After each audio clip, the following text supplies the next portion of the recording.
Still, thank you so much for inviting me to this very special occasion in Istanbul.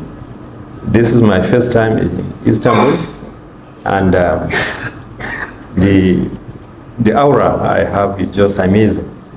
Thank you, and I hope it's not the last time of my coming. I was going to talk about percutaneous transforaminal thoracic discectomy, and of course, this is a very big game changer, especially if we operate or operated once open or thoracoscopic lumbar discectomy, thoracic discectomy, will now see the differences. I'm from Nigeria. I work in this hospital. Thoracic disc herniation has a history of unpleasant complications resulting to permanent neurological damage in form of paraplegia and or paraparesis. The associated neurological deficits due to thoracic disc herniation can have physical and psychological impacts on the patient and the patient members. Poorly treated thoracic disc herniation is a nightmare for healthcare providers and can have devastating consequences. Spinal surgeons call it monster hernia due to its uncertainties in outcomes even after surgery, especially in chronic calcified thoracic disc herniation. In many cases, especially the one I come from, diagnosis of thoracic disc herniation could be a challenge. So that's why we end up having complications. Not all healthcare providers suspect acute and even chronic thoracic disc herniation at the primary healthcare facility levels, especially middle and low-income countries.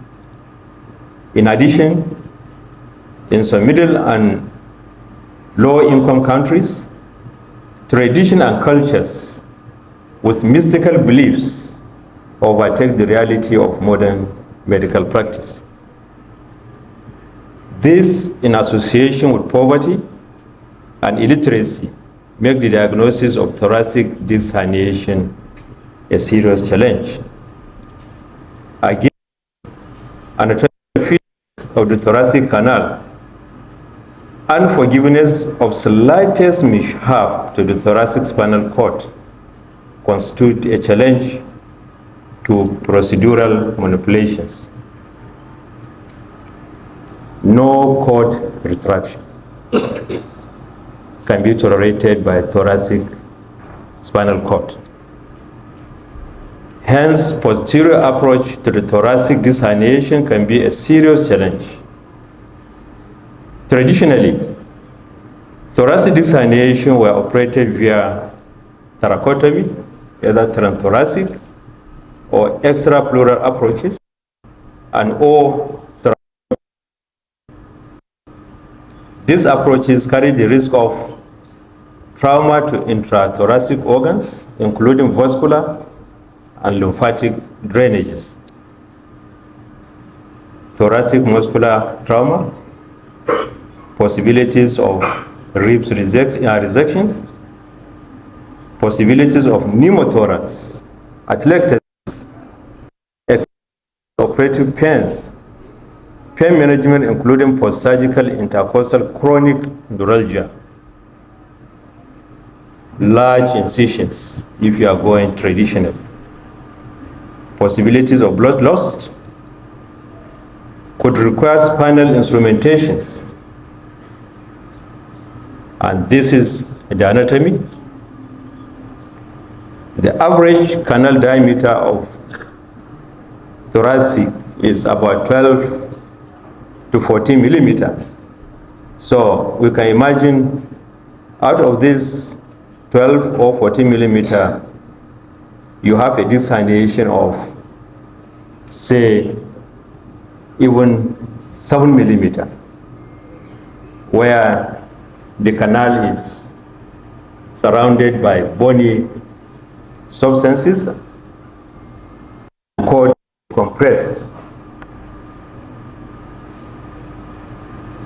Now, this is some of my cases I operated. This one, almost no canal, complete canal blockage. Severe stenosis, severe canal and foraminal stenosis. You can see bilateral, broad base.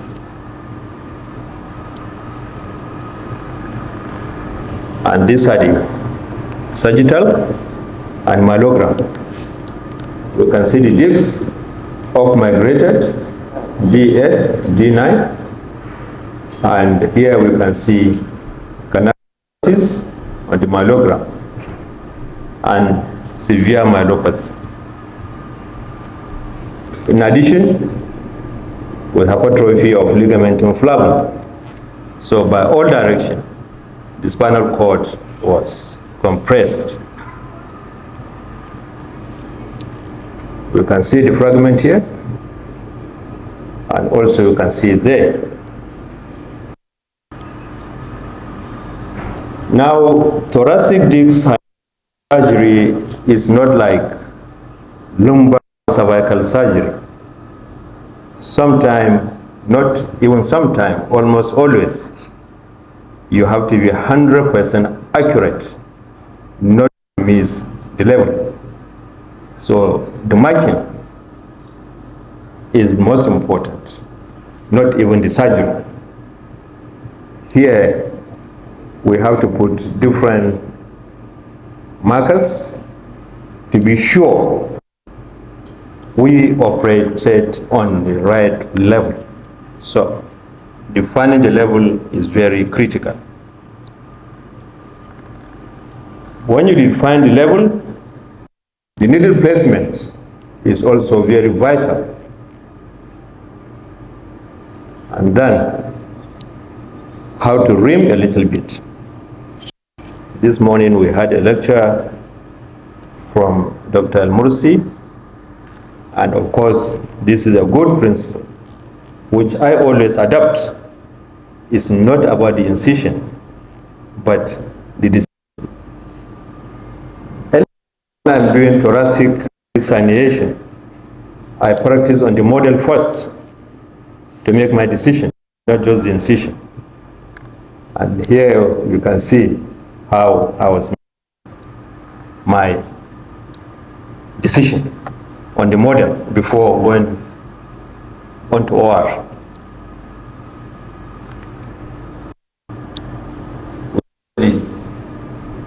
From shield or remus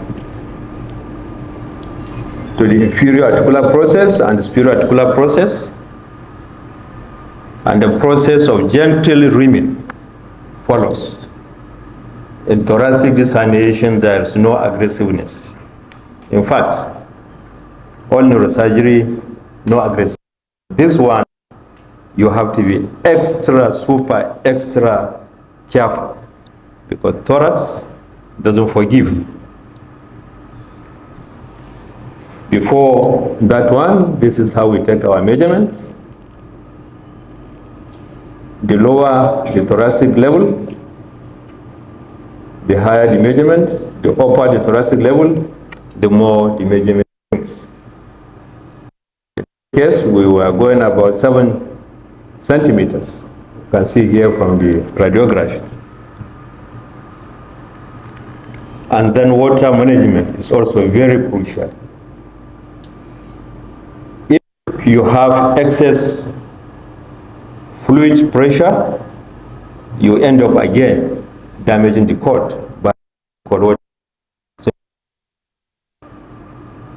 So if somebody is going to do thoracic herniation, I will not recommend gravity.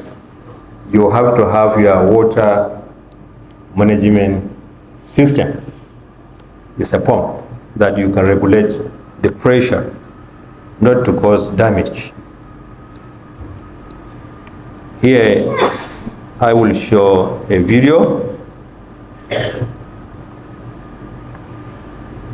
As I said, now we are drilling. After having our manual gentle drilling, now we will have our bow. And even with the bow, you have to be extra careful. Very, very careful. So this is off migrated disc. So I'm reaming. I am making the place to be more free without touching the spinal cord. And this is application of bendable hook, also gently. As you can see, our herniation is superior. So even if you ream the pain, since it's lateral medial, you need a hook so that to bring it out. And this is a calcified, this was a calcified disc. It's not what you can just take the tail and bring it out. We can see gently, the cord is up here, the disc is around this side, the pedicles is around here, trying to fish it from this side, and bring it out. We'll see how it will come out. Let me forward it a little. So you can see how patiently and gently we are doing it. You have to be extra patient and gentle. You have to control your water system. How can I forward it? How can I forward it? Forwarding, yes. Forward. Now we can see the calcifications. We can see them all over. Yeah, you can see the calcified fragment also coming out. You see it? Forward? No, it's okay now. We can see the calcified fragments gently, and we can see where we reamed, the reamed area. No rush. Patient. And this patient came on wheelchair with urinary and fecal disturbances. We are still patient before I think the video is coming to an end. So we are trying to not to touch the cord. Some of the ligaments, we are moving it. So this is removal of calcified ligamentum flavum, lateral one.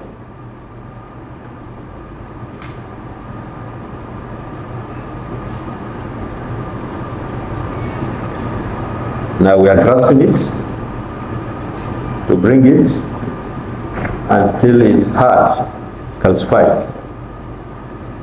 You can see the calcified portion of it. This is lateral ligamentum flavum. Then still we use bendable endoscopic curate to curate, because it was hard. Now after curating it, we will start to see the spinal cord. We will see it now. Yep, it's coming out. Yep, it's coming out. The spinal cord. You can see it, it's coming out. And try not to touch it at all. Yeah, it's coming out. We are using the bendable hook to curate the calcified ligamentum flavum. You can see it. Yeah, see it here. Has come out. And then gentle, also cautious application of RF All this, if you don't do it with care, you will go back to a work done zero. You're not going to have your result. We can see the nerve here, and this is the annulus, part of the disc here. So this is 9 months post-surgery, but still we can see a little myelopathy persistent. We can see a little myelopathy persistent, but this is 9 months after compared to what we had. This is before surgery, and this is after surgery. And this is how I put the schema. How I did this one, I went through the two, left and right. Of course, this is just the incision. So this is the myelopathy. This is myelopathy, persistent. It's a chronic calcified herniation. This is 9 months after surgery.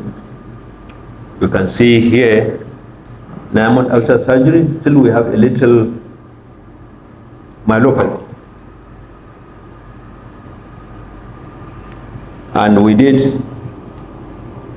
CT scan on one of the patients, and you can see just the small hole we went through.